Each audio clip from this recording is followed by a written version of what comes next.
अस्सलाम वालेकुम दोस्तों, मैं हूं आपका दोस्त सुहेल अहमद। दोस्तों, आज मैं आपको सलाहुद्दीन अय्यूबी की ज़िंदगी पर बदकारी का दाग लगाने के बारे में आगाह करूंगा। सलाहुद्दीन जो कि मुस्तकबिल के सुल्तान हैं, उन पर एक शारिया नामी लड़की ने इल्ज़ाम लगाया। काजी इब्ने अरसून जो कि सलाहुद्दीन के उस्ताद हैं, इस मुकदमे को सुनने के लिए मुकर्रर हुए।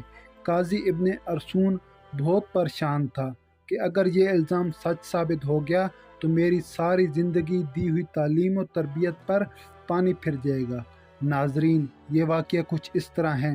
सुल्तान नूरुद्दीन ज़ंगी अपनी सल्तनत पर कायम और दायम थे, तो सलाहुद्दीन पर शारिया नामी लड़की ने इल्ज़ाम लगाया कि सलाहुद्दीन ने मुझे अकेले पाकर मेरे साथ ज़बरदस्ती करने की कोशिश की। तमाम लोग हैरान हो गए। सब ने कहा, यह कैसे हो सकता है?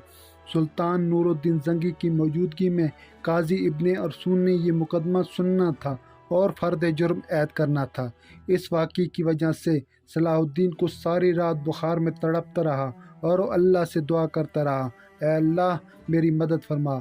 चुनाचे वो दिन गवर्नर नजमुद्दीन अय्यूब ख़ानदान के लिए अजीब था। दूसरी तरफ नूरुद्दीन ज़ंगी के कुछ लोग खिलाफ थे और वो इस इंतज़ार में थे कि सुल्तान नूरुद्दीन ज़ंगी अपने सिपह सलार को क्या सज़ा सुनाते हैं। काजी इब्ने अरसून फ़र्द जुर्म ऐद करने के बाद सलाहुद्दीन से मुखातिब हुआ कि सलाहुद्दीन, आपने अपनी सफाई के बारे में कुछ कहना है? तो सलाहुद्दीन ने कहा, जनाब अली, मैं इस लड़की को जानता तक नहीं, तो मैं इसके साथ ऐसा सलूक कैसे कर सकता हूँ? जनाब, मुझे नहीं पता ये लड़की मुझ पर क्यों इल्ज़ाम लगा रही है। काजी लड़की से मुखातिब हुआ कि तुम बताओ लड़की। लड़की ने कहा कि जनाब, मैं अपना बयान दे चुकी हूँ, मैं मज़ीद अपनी इज़्ज़त ख्वाह नहीं कर सकती।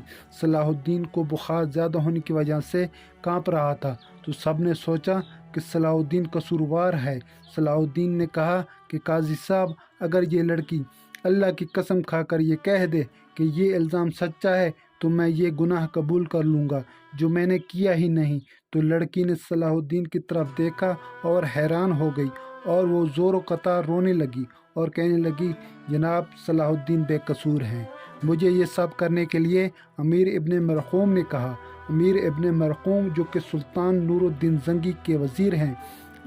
अमीर इब्ने मरकूम गुस्से में आकर खड़ा हो गया और कहा कि जनाब, ये लड़की झूठ बोल रही है। सुल्तान नूरुद्दीन ज़ंगी गुस्सा हुआ और कहा, लड़की, तुम्हें पता है कि इल्ज़ाम लगाने की तुम्हें क्या सज़ा मिल सकती है? तो लड़की ने कहा, जी हाँ जनाब, मुझे पता है, ये अमीर मुझ पे बहुत जुल्म करते हैं।